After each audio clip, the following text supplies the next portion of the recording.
और 16 से 20 साल का जवान जब द्रौपदी के वस्त्र उतारे जा रहे थे तो स्वयं साड़ी बन करके द्रौपदी के अंगों से लिपट करके भरी दुनिया में उनकी इज्जत को बचा दिया।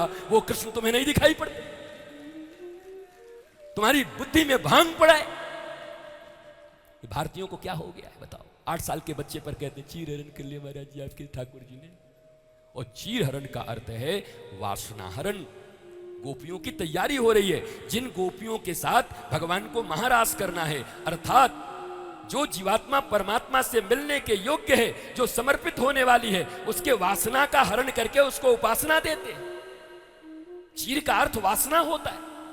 वासना का हरण किया है। कपड़े का हरण किया कि नहीं किया मुझे पता नहीं, साड़ी हरण किया कि नहीं किया मुझे पता नहीं। और अगर इतनी ही बात होती तो मैंने कहा अगर कृष्ण को ग्लोरिफिकेशन की जरूरत होती है तो इस अध्याय को हटा दिया जाता, लिखा ही क्यों गया था?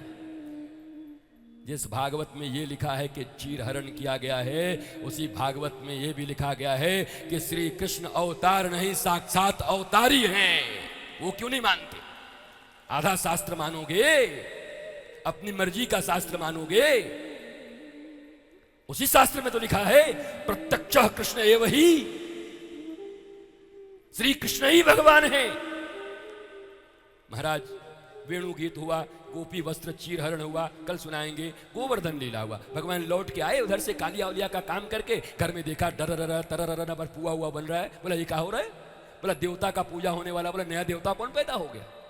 अभी गए थे तो कोई देवता नहीं था। बोला इंद्र की पूजा होगी। बोला अच्छो क्यों? बोला इंद्र पानी बरसाता है। बोला बढ़िया, तो जहां इंद्र की पूजा नहीं होती वहां पानी नहीं बरसता।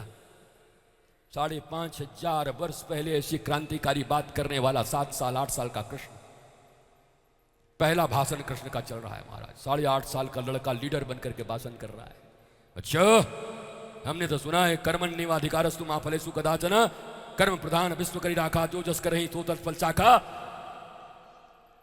इंद्र का कर्म है पानी बरसाना, पूजा क्या जरूरत है? और इंद्र बोले बताओ ये हमारे ही ऊपर ही व्यापने के लिए आया था। हम लोग खुश हुए थे कि कृष्ण जा रहे हैं, हमारे ऊपर आ गया। बोला पूजा ही करनी है तो प्रकृति की पूजा करो। पहली बार 5,500 साल पहले भारत को सपेरों और जादूगरों का देश कहने वाले ये दुनिया के अमेरिका, ऑस्ट्रेलिया और इंग्लैंड, ये 4 दिन पहले खोजे गए कंट्री वास्को डिगामा और कोलंबस जिनके पिता हैं, वो हमें सिखाते हैं प्रकृति और पर्यावरण की रक्षा। यमुना जल की रक्षा किया भगवान ने कालिया नाग से। आज भी करोड़ों कालिया नाग नदियों को दूषित करने पे लगे हुए हैं। ये बड़े बड़े फैक्ट्रियां लगा करके ये कालिया तो है जो गंगा और यमुना को नाली बना दिए। ये कौन लोग हैं? प्रकृति और पर्यावरण की पूजा पहली बार परमात्मा 5,500 वर्ष पूर्व श्री कृष्ण ने शुरू की। हमें लोग पिछड़ा कहते हैं, हमें लोग कहते हैं बैकवर्ड देश है। तुम्हारे बाप हैं हम, सबके बाप हैं हम। दुनिया के जितने देश हैं हिंदुस्तान बाप है सबका, भारत बाप है सबका, भारत मैया भी है, जननी भी है सबकी। 1,97,00,000 वर्ष पुराना इतिहास है हमारा। प्रकृति की पूजा कहा। अच्छा ये बताओ तुम्हारी खेती कहां होती है? बोला गिरिराज जी के आसपास। पानी कहां से आता है? गिरिराज जी की तलहटी से। गैया कहां चरने जाती है? गिरिराज जी। भगवान ने कहा गिरिराज जी की पूजा क्यों नहीं करती? खावे के देंगे गिरिराज जी, गैया को पानी देंगे गिरिराज जी, तलहटी में जाके बैठोगे, सारा सामान लाओगे तो गिरिराज जी ने क्या दोष किया? पूजा करो। लेकिन इंद्र नाराज तो नहीं होंगे? भगवान बोले काहे नाराज होंगे? इंद्र का काम है, वो भगवान देवताओं के राजा हैं, भगवान के अधीन हैं, वो भी ईश्वर के अधीन हैं। उनका काम है जल बरसाना, प्रणाम नमन कर लेना, पर प्रत्यक्ष की पूजा करो। इंद्र का दर्शन कभी किया? बोला नहीं। बोला चलो फिर हम आज दर्शन कराते हैं गिरिराज जी का। तुम प्रत्यक्ष देवता का पूजा कराते हैं। ठाकुर जी को खुद ही खावे का मन था महाराज। गिरिराज जी खुदे बन के सब खा गए, डकार गए महाराज ठाकुर जी। इतने तेज तर्रा रहे हमारे ठाकुर जी, ले गए। अब श्री कृष्ण ने कैसा प्रवचन किया होगा? 8 साल के बालक ने बरसों से पुरानी चली आ रही परंपरा को तोड़ दिया। क्या दिव्य ओरेटर होंगे, मोटिवेटर होंगे श्री कृष्ण।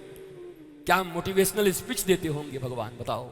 सब बोल नहीं कृष्ण ठहरी, गोविंद ठहरी, लाला ठीक कह रहे हो, लाला ठीक कह रहे हो, लाला ठीक कह रहे हो। गिरिराज जी की पूजा आरंभ हुई, भोग पे भोग लगते गए। और ठाकुर जी ने क्या किया? एक रूप से तो भोग लगाने वाले बन गए और एक रूप से गिरिराज जी के ऊपर चढ़ के मूंछ बना करके बोला लाओ, और जितना बना के लाए थे खाते गए खाते गए। मधुमंगल कह रहा है तेरा देवता है तो बढ़िया, लेकिन खाता बहुत है, प्रसाद को छोड़ेगा कि नहीं। मधुमंगल को खाने की चिंता लगी रहती थी। माँ ठाकुर जी सब खा गए। और ये बोला तेरा देवता तो एक बात में बड़ा पेटू निकला भाई, इंद्र को भोग लगाते थे तो सब जगह प्रसाद बंटता था, ये तो खुद ही सब खा गया। गिरिराज जी ने कहा जाओ अपनी अपनी गाड़ियों को चेक करो फिर से। जब अपनी अपनी गाड़ियों को देखा, जिस गाड़ी में भर करके लाए थे, तो जितने पकवान बनाए थे उससे 100 गुना ज्यादा पकवान और गाड़ियां वहां खड़ी मिली। बोला मैं गिरिराज हूं, एक बार जो मेरी शरण में आता है उसको भर देता हूं मैं, महाराज दे देता। बोल गिरिराज भगवान की, गिरिराज महाराज की। अच्छा आज गिरिराज जी की खाली पूजा करवा देते हैं और गिरिराज कल उठवा देंगे। एक आध दिन गिरिराज जी को रहने भी तो महाराज आज ही उठवा दोगे एक कई दिन में। मैं क्या करूं, उठा दें क्या है? अब एक दिन आराम से पूजा वूजा होने दो गिरिराज जी का। आज ही पूजा आज उठा दिया कोई तो उनको भी लगेगा अरे भाई एक रात तो रहने देते। कोई मेहमान आवे घर में, एक कई रात में निकलिए भाई साहब हो गया। तो आज गिरिराज जी की सिर्फ पूजा कर देते, कल उठा लेंगे। हमें उठाने में कितना देर है, हमारे देखो तो हनुमान जी से ज़्यादा कूद जाते हैं महाराज।